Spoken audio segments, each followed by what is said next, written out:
Welcome, gentle seekers of transformation and wisdom. Wherever you find yourself listening to these words, perhaps curled up in your favorite chair, walking through a quiet park, or taking a peaceful moment between the demands of your day, know that this space we're creating together is one of safety, curiosity, and profound possibility. Take a breath with me for a moment. Feel yourself settling into this conversation, letting your shoulders drop, allowing your mind to become receptive and open. You don't need to memorize everything you hear today. You don't need to take notes or create action plans. Simply allow these ideas to wash over you like gentle waves, knowing that what serves you will naturally integrate into your being.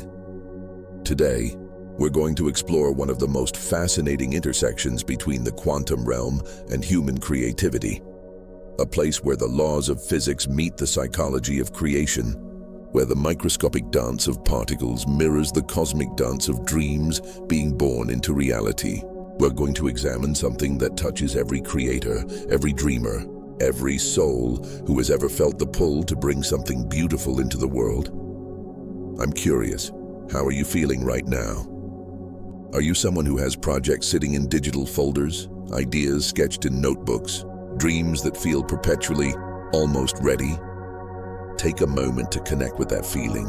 There's no judgment here, only understanding.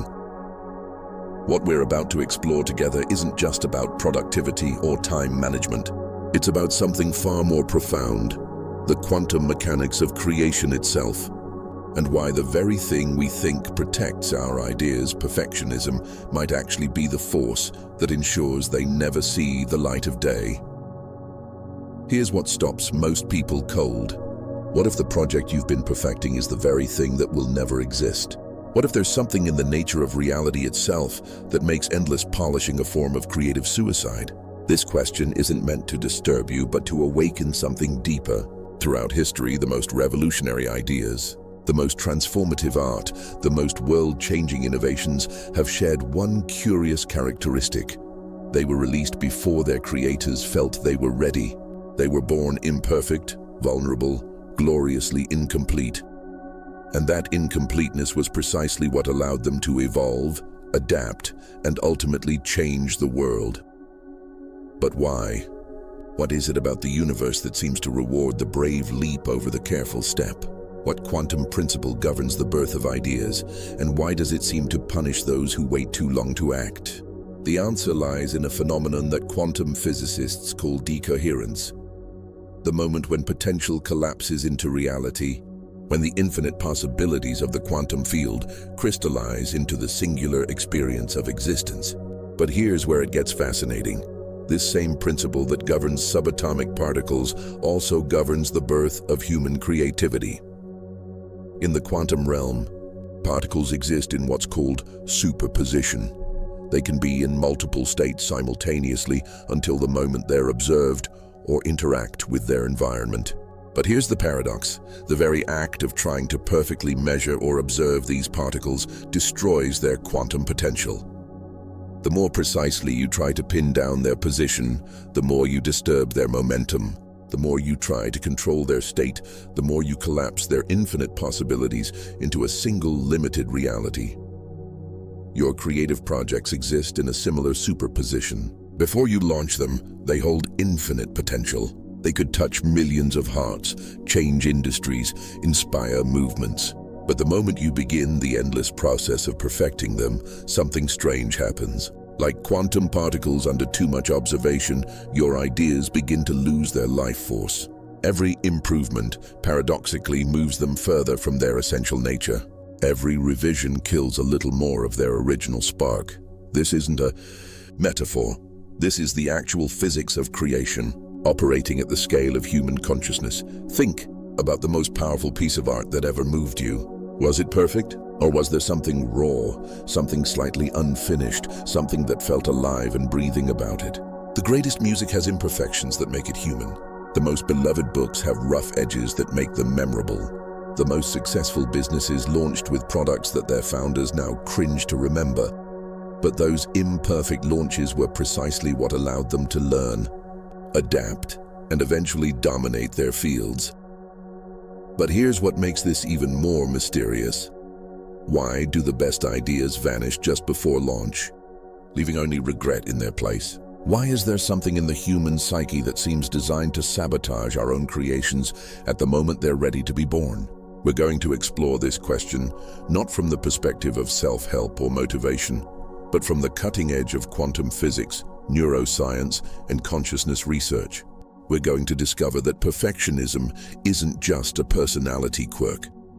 It's a fundamental misunderstanding of how reality itself works.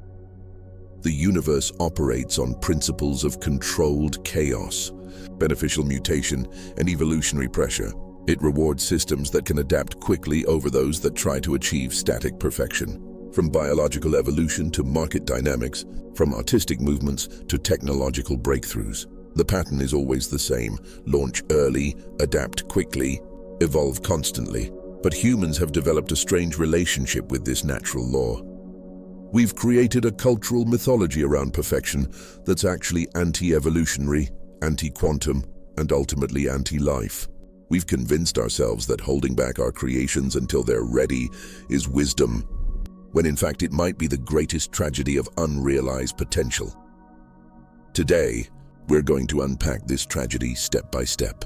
We're going to look at why every touch you make to improve your work might actually be making it blurrier, why you can never trust your own sense of readiness, why perfectionism spreads through your consciousness like a virus, and why the very act of checking for perfection might be destroying the thing you're trying to perfect. But most importantly, we're going to explore the quantum alternative, controlled decoherence. The art of allowing your ideas to collapse from infinite potential into imperfect reality, trusting that this collapse is not death but birth, not failure but the first step in an evolutionary process that can only begin once something exists in the world. This is not about lowering your standards. This is about understanding that excellence and perfection are not the same thing. Excellence can evolve. Perfection cannot. Excellence learns from interaction with reality. Perfection dies in isolation from it. As we journey through this exploration together, remember that you're not just learning concepts. You're participating in a fundamental shift in how consciousness relates to creation. You're learning to think like the universe itself, probabilistic rather than deterministic, evolutionary rather than static, quantum rather than classical. So settle in, dear explorer. Allow your mind to become spacious and curious. Trust that whatever insights arise will be exactly what you need to hear at this moment in your creative journey. And remember, this conversation itself is an act of controlled decoherence. Ideas collapsing from potential into reality through the simple act of sharing them with you. Imperfect and alive and ready to evolve through our mutual exploration. The question before us isn't whether you're ready for these ideas. The question is whether these ideas are ready for you. And something tells me they've been waiting a very long time for this exact moment of contact. Why does every last tweak create two more? What if the closer you get to perfect, the further away you actually become? There's a moment every creator knows intimately. The moment when you step back from your work, certain you've finally achieved perfection, only to notice a tiny flaw that somehow escaped your previous 17 reviews. You tell yourself this will be the last adjustment, the final touch that brings everything into perfect alignment. But as your fingers move across the keyboard, as your brush touches the canvas, as your voice reshapes the melody, something inexplicable happens. The fix creates two new problems. The solution births three more questions. The clarity you thought you were adding somehow makes everything more confused. This isn't personal failure. This isn't lack of skill or vision. This is physics. In quantum mechanics, there exists a principle so fundamental that it governs everything from the behavior of electrons to the formation of galaxies. It's called the uncertainty principle, discovered by Werner Heisenberg in 1927, and it states something that initially seems impossible. The more precisely you try to measure one aspect of a particle, the more you disturb all other aspects. You cannot simultaneously know both the position and momentum of a particle with perfect accuracy. The act of observing changes the thing being observed. Your creative work exists in the same quantum state. Every time you focus your attention on perfecting one element, The rhythm of a sentence, the color balance of an image, the logic flow of an argument. You unconsciously disturb countless other elements. The paragraph you polish loses its emotional resonance. The image you color correct loses its spontaneous energy. The argument you make more logical loses its intuitive appeal. But why? What is it about focused attention that destroys the very thing it seeks to improve? The answer lies in understanding that great creative work isn't a collection of perfect parts assembled together. It's an emergent phenomenon, a quantum system where the whole is genuinely greater than the sum of its parts, and where the relationships between elements matter more than the perfection of any individual element. When you created your first draft, your first sketch, your first prototype, your unconscious mind was orchestrating thousands of subtle relationships. Your intuition was balancing elements you couldn't even name. Your creative instincts were weaving connections that your analytical mind didn't recognize. The imperfections in that early version weren't bugs. They were features of a complex system finding its natural equilibrium.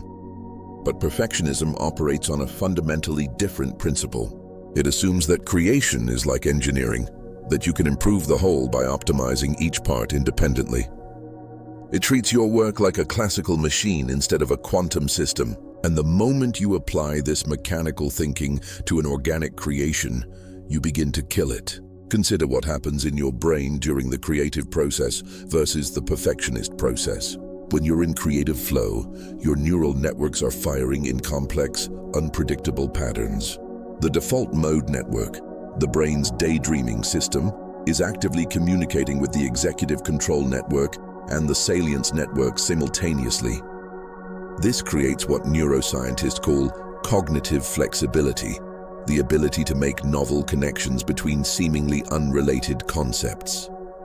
But when you switch into perfectionist mode, your brain activity changes dramatically. The executive control network takes over, suppressing the very neural processes that generated the original creative insights. Your attention narrows, your thinking becomes linear, and your ability to perceive the gestalt, the overall pattern, diminishes significantly. This is why perfectionist editing often feels like trying to perform surgery while wearing boxing gloves. You're using the wrong tool for the job. You're applying focused, analytical thinking to something that was created through diffuse, intuitive processing. It's like trying to improve a jazz improvisation by making it more mathematically precise. You might achieve technical accuracy, but you'll destroy the soul.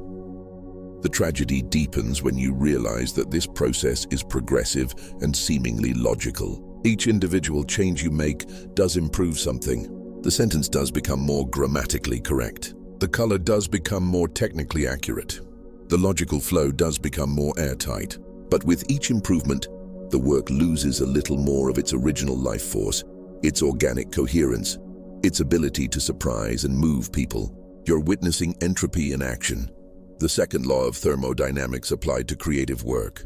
Every time you add energy to the system in the form of analytical attention, you increase the overall disorder of the work's essential nature. You're not moving toward perfection, you're moving away from coherence. This creates what we might call the perfectionist's paradox. The more effort you invest in improving your work, the further you drift from the very quality that made it worth improving in the first place. It's like a photographer who keeps adjusting the focus until the image becomes so perfectly sharp that it loses all sense of depth and atmosphere. The mathematics of this process are genuinely disturbing. If each editing session has a 60% chance of improving the technical aspects of your work, while having a 30% chance of diminishing its overall impact, then after just 5 editing sessions, you have less than a 17% chance that your work retains its original power. The numbers are working against you, and they're working against you faster than you realize. But the psychology is even more insidious. Because each individual change appears to be an improvement, your conscious mind interprets the process as progress. You can't see the gradual degradation of the work's essential nature because you're too focused on the local improvements. It's like trying to judge the health of a forest by examining individual leaves. You might see that each leaf is becoming more symmetrical, while completely missing that the tree is dying. This is why so many creators report the same strange phenomenon. Their early work, which they now consider amateur from a technical standpoint, somehow has more impact than their current professional work. They assume this is nostalgia or external factors, but the truth is simpler and more disturbing.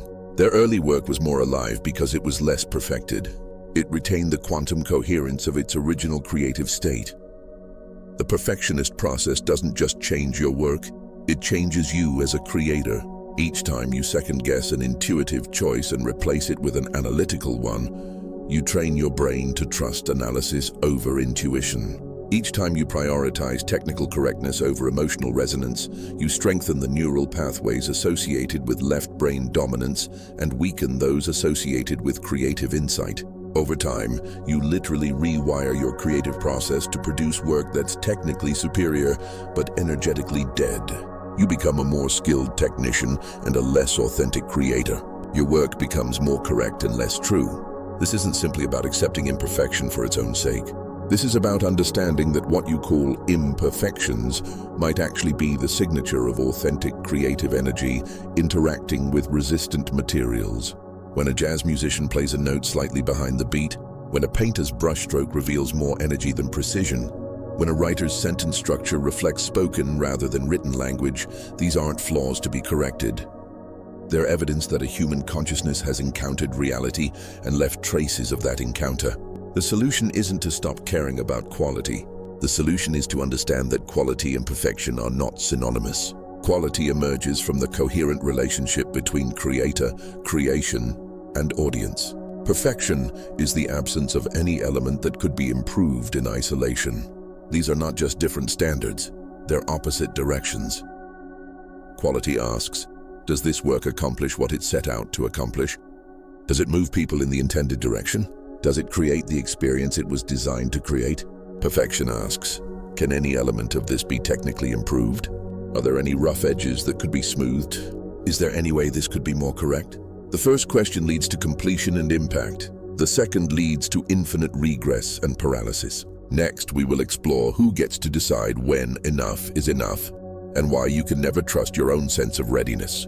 If you cannot trust your perfectionist instincts and you cannot trust your sense of completion, who or what is really in charge of your launch button? If you can never trust your own sense of readiness, who or what is really in charge of your launch button? Now that you see the mirage of endless polishing, who decides when the race begins? There's a moment that haunts every creator, the moment when you realize that your sense of readiness has become completely disconnected from any objective reality. You've been working on your project for months, maybe years. You've refined it beyond recognition. You've incorporated feedback, addressed concerns, polished every surface until it gleams. Yet somehow the finish line keeps moving. What felt 90% complete 6 months ago now feels 60% complete. The closer you think you get to launch ready, the more deficiencies you discover. This isn't procrastination. This isn't fear of success or fear of failure. This is something far more systematic and disturbing. Your brain's measurement system has been corrupted by the very process you thought was improving your work. In psychology, there's a phenomenon called the focusing illusion, the tendency to overweight the importance of any factor you're currently thinking about. When researchers ask people to rate their overall life satisfaction, then immediately ask them to rate how satisfied they are with their dating life. The second question dramatically influences the answer to the first. The simple act of directing attention to one aspect of a complex system makes that aspect seem disproportionately important. Your creative work is experiencing a similar distortion, but it's happening in reverse. Instead of one factor becoming disproportionately important, every factor is becoming disproportionately inadequate. The more you examine your work, the more problems you find. The more problems you solve, the more your standards rise. The more your standards rise, the further your work falls, short of meeting them. This creates what cognitive scientists call a moving baseline syndrome. Your brain continuously recalibrates what constitutes acceptable quality based on your most recent level of attention to detail. Yesterday's breakthrough becomes today's baseline, and today's breakthrough becomes tomorrow's minimum acceptable standard. You're not just raising the bar, you're on a treadmill where the bar raises itself automatically every time you approach it. But here's what makes this truly insidious. This recalibration process happens unconsciously, and it accelerates the more time you spend in perfectionist mode.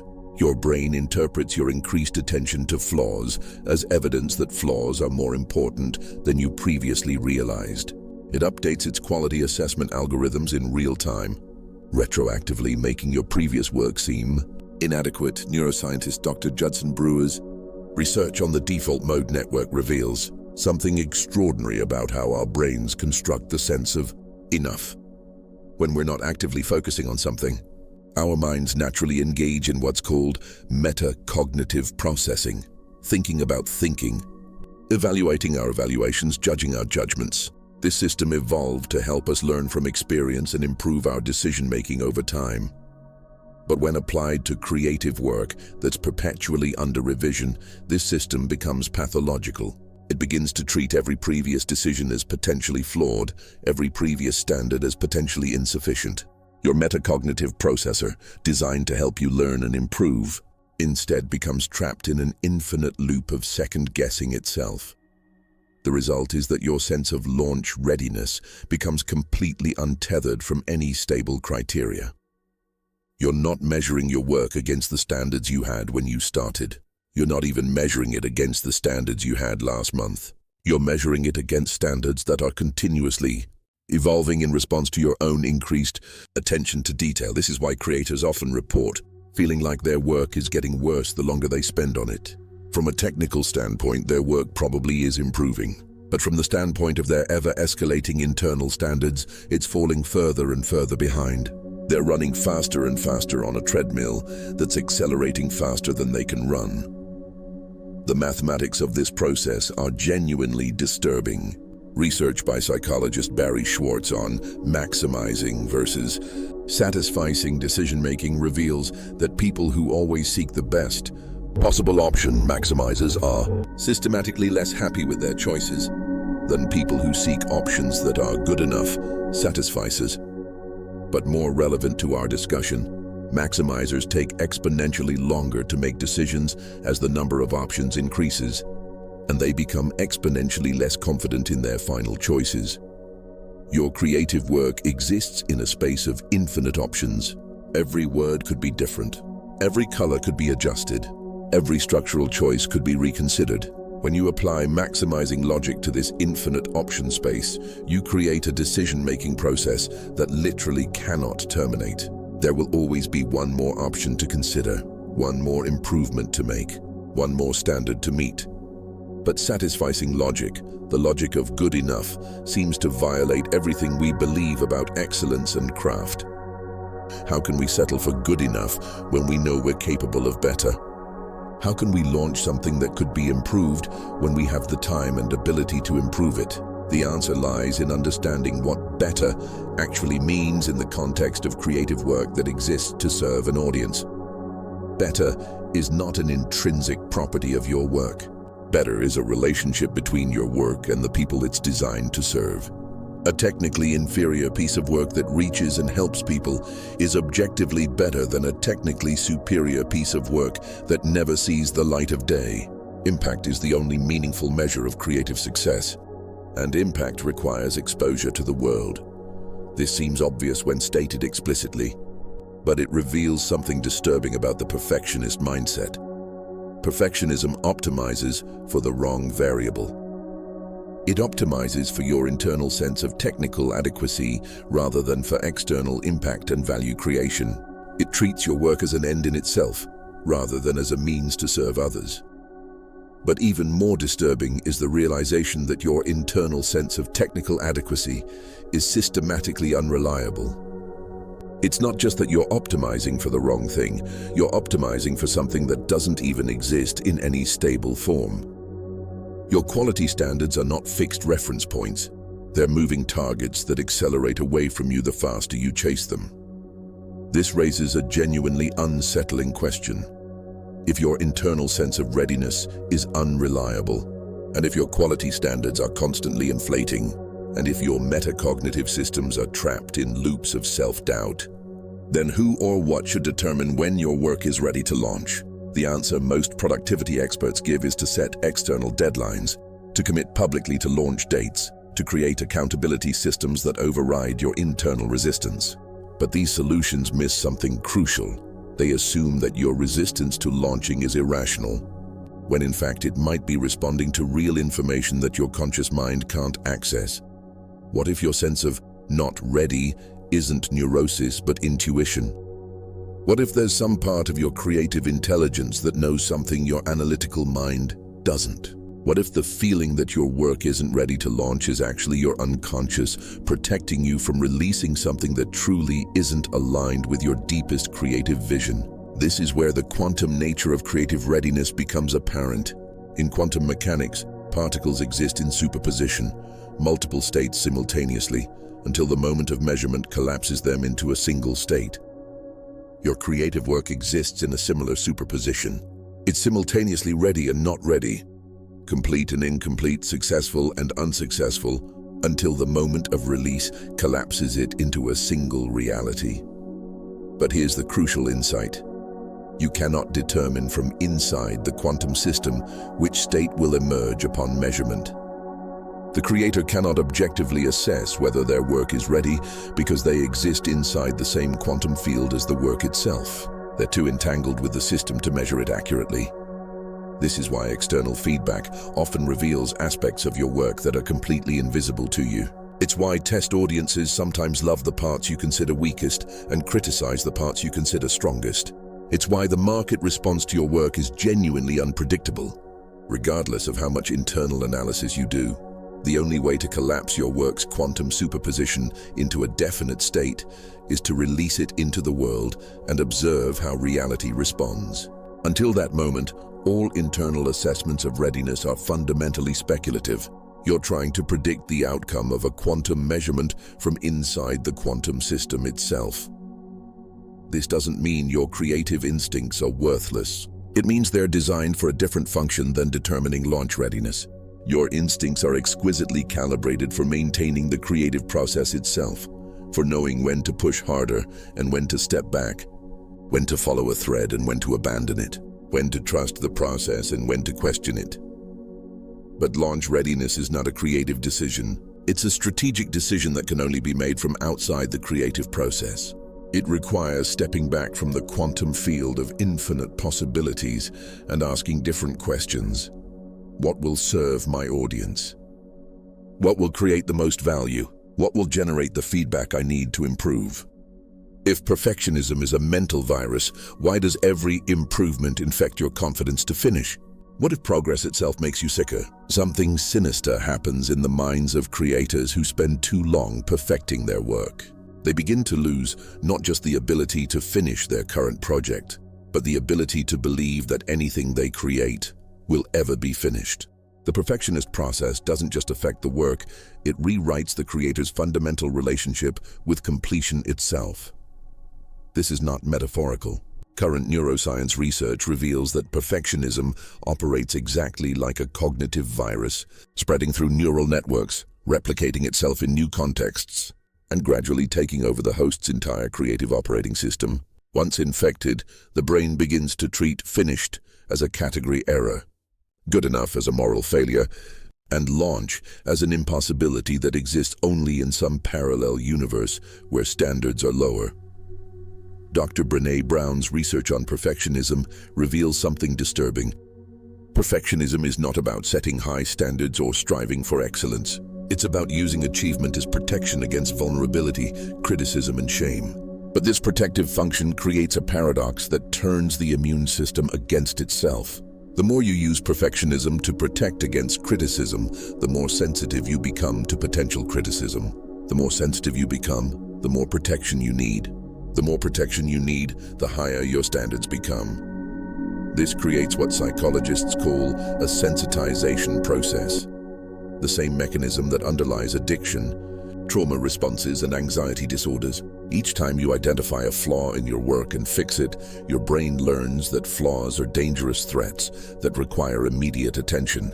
Your neural pathways literally rewire themselves to become more efficient at detecting potential problems. What started as quality control becomes hypervigilance. What began as craft becomes compulsion.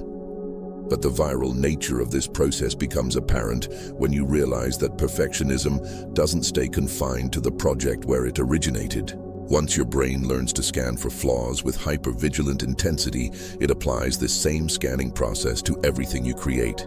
Your poetry becomes infected by the perfectionism you developed for your prose. Your business plans become infected by the perfectionism you developed for your art.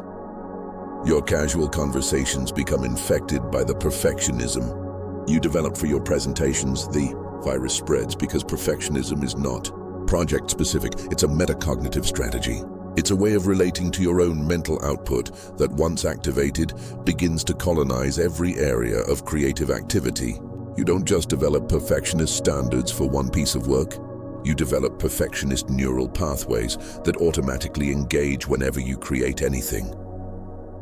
This is why many successful creators report that their later work feels less spontaneous, less alive, less surprising than their early work. They assume this is the inevitable price of professionalism, but the truth is more disturbing. Their increased skill has been accompanied by an infected relationship with creation itself. They've become more technically capable while becoming less creatively free.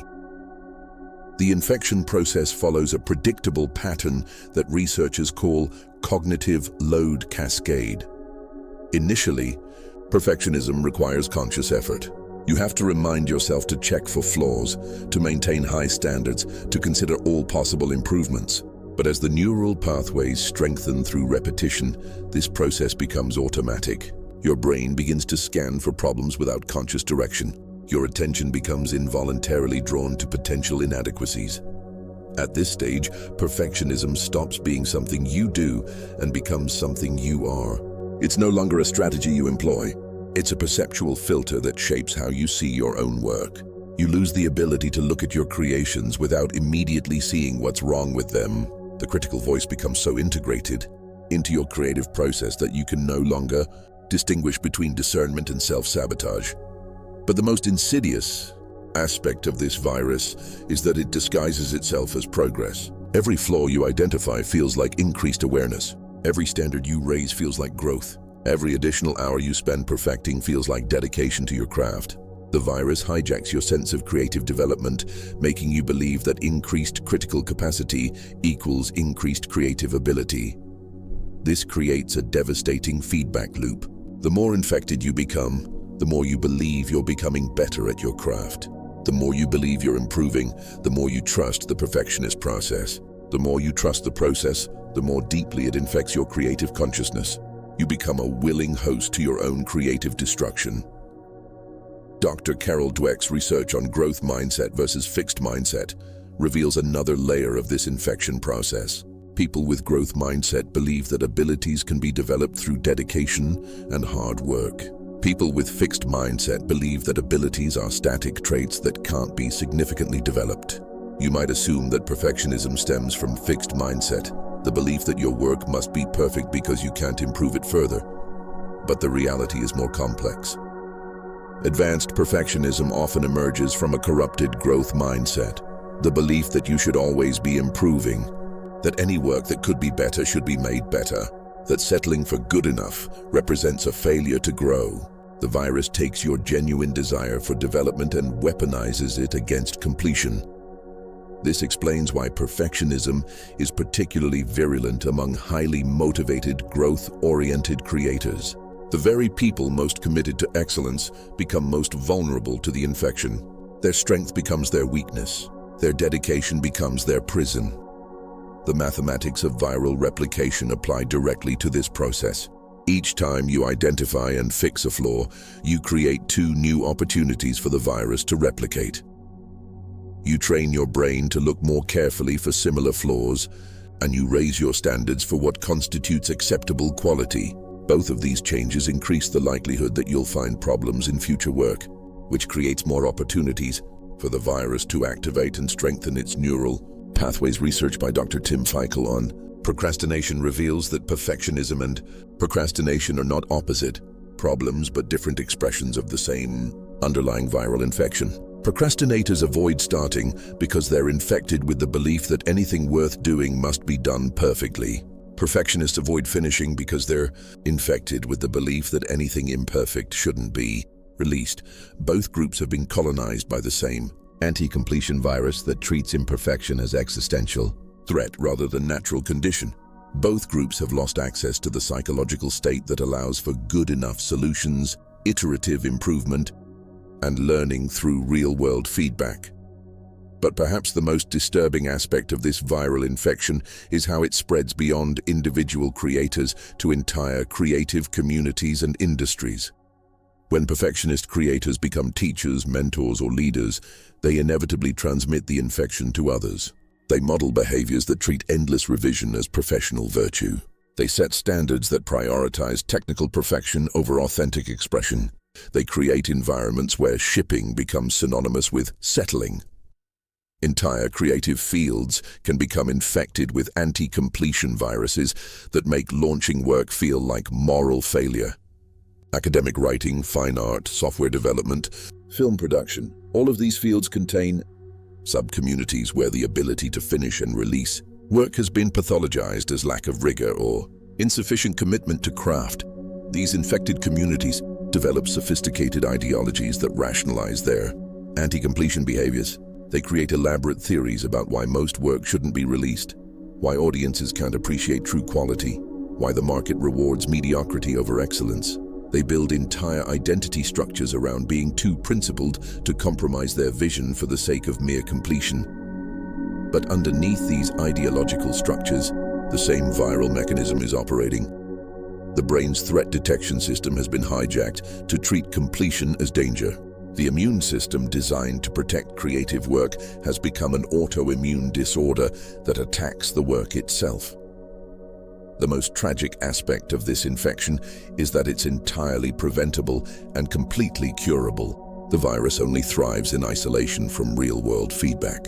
It can only maintain its distorted perceptions when your work remains in the controlled environment of endless revision. The moment your creation encounters actual audiences, actual use cases, actual market conditions, the viral distortions collapse. Real-world feedback acts like an immune system boost that allows your natural creative instincts to recognize and eliminate the anti-completion virus. Audiences don't care about the flaws you've obsessed over. Markets reward value creation over technical perfection. Reality itself is constantly teaching lessons that directly contradict the virus's core programming. But accessing this natural immune response requires the one thing the virus specifically prevents: releasing imperfect work into the world.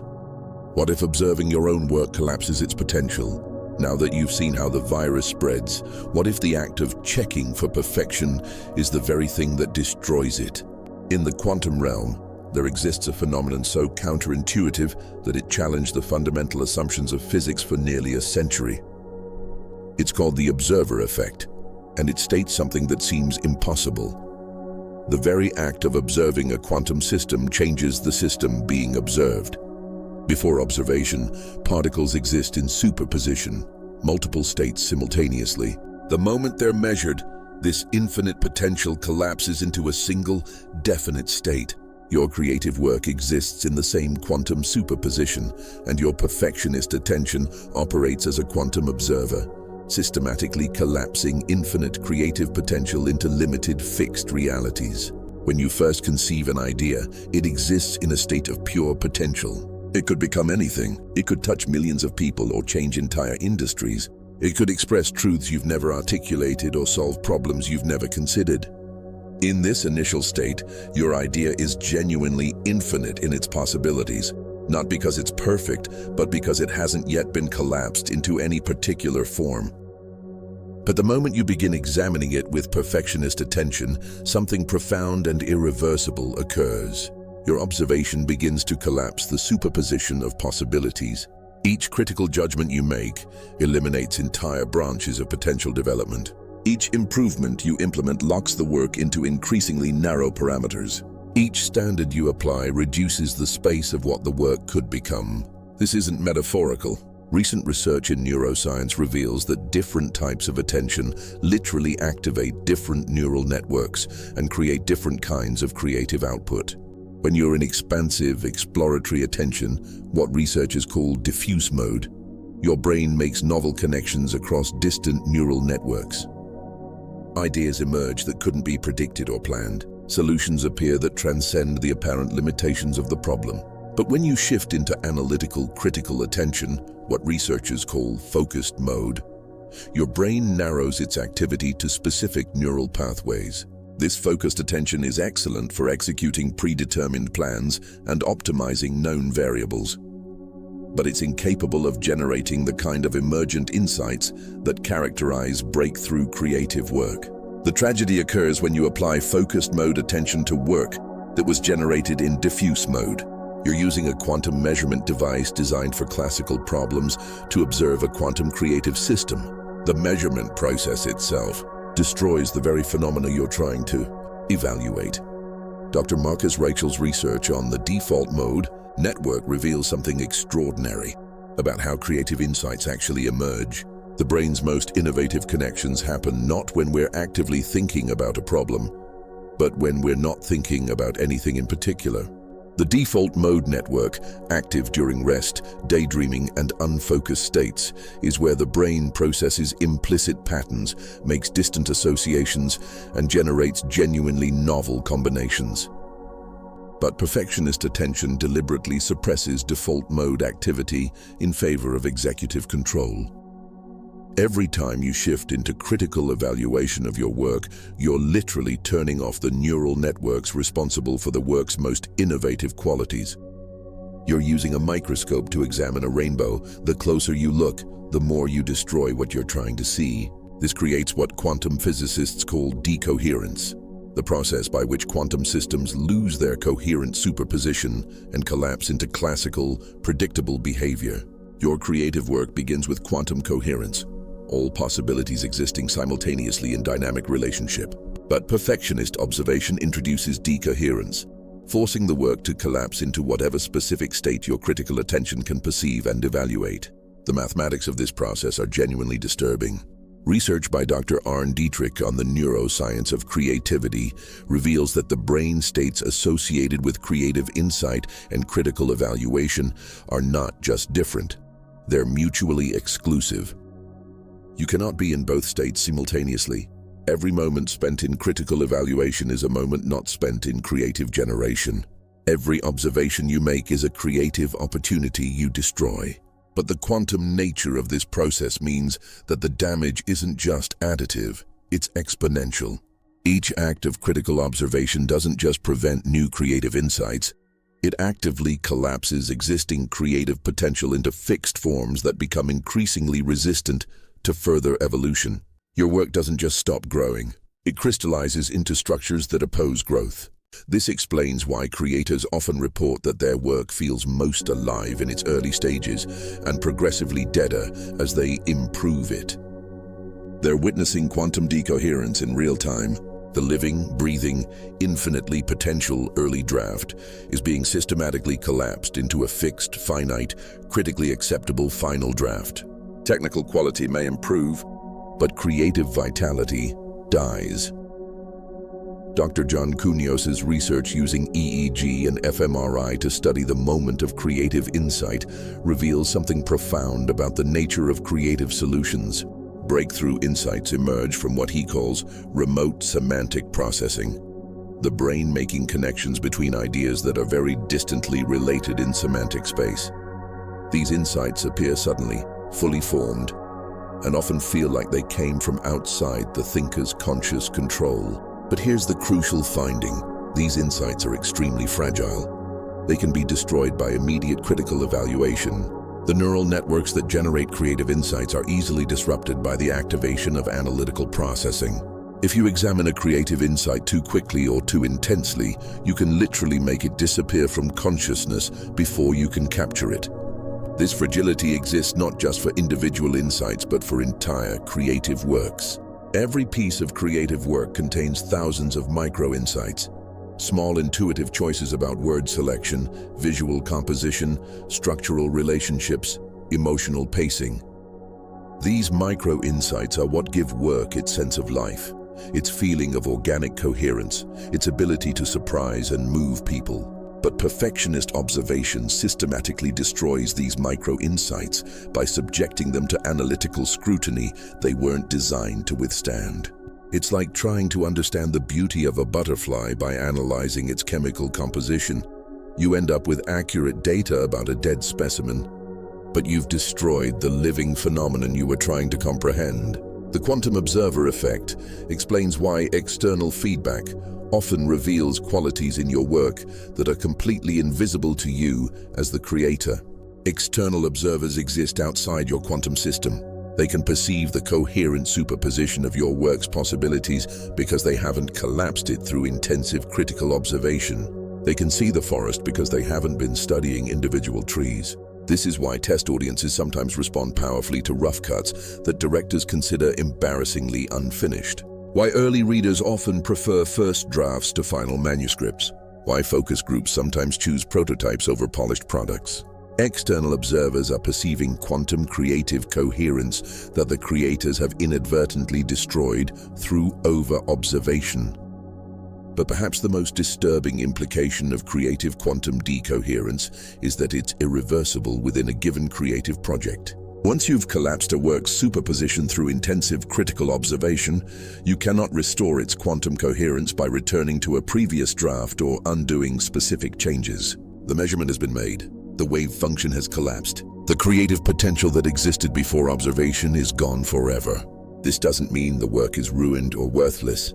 Classical, post-decoherence creative work can still be highly skilled, professionally crafted, and commercially successful. But it can never again access the quantum creative states that produce work that feels alive, surprising, and transformative. The only solution is controlled decoherence, deliberately choosing when and how to collapse your work's quantum potential. This means completing the creative process while the work still retains its quantum coherence, then allowing the collapse to occur through interaction with the real world rather than through endless internal observation. In quantum physics, this is called measurement by interaction with the environment rather than measurement by direct observation. Your work's quantum state collapses not because you've analyzed it to death, but because it encounters the external environment of audiences, markets, and real-world use cases. This environmental collapse preserves the work's essential creative coherence while allowing it to evolve through external feedback. Instead of being collapsed into a fixed form by your critical attention, it's collapsed into a dynamic form that can continue evolving through interaction with reality. This is the quantum principle behind ship first, refine later. It's not about accepting lower standards or caring less about quality. It's about understanding that creative quality emerges from the interaction between work and world, not from isolation and internal optimization. It's about preserving quantum creative coherence long enough for it to encounter reality and begin its natural evolutionary process.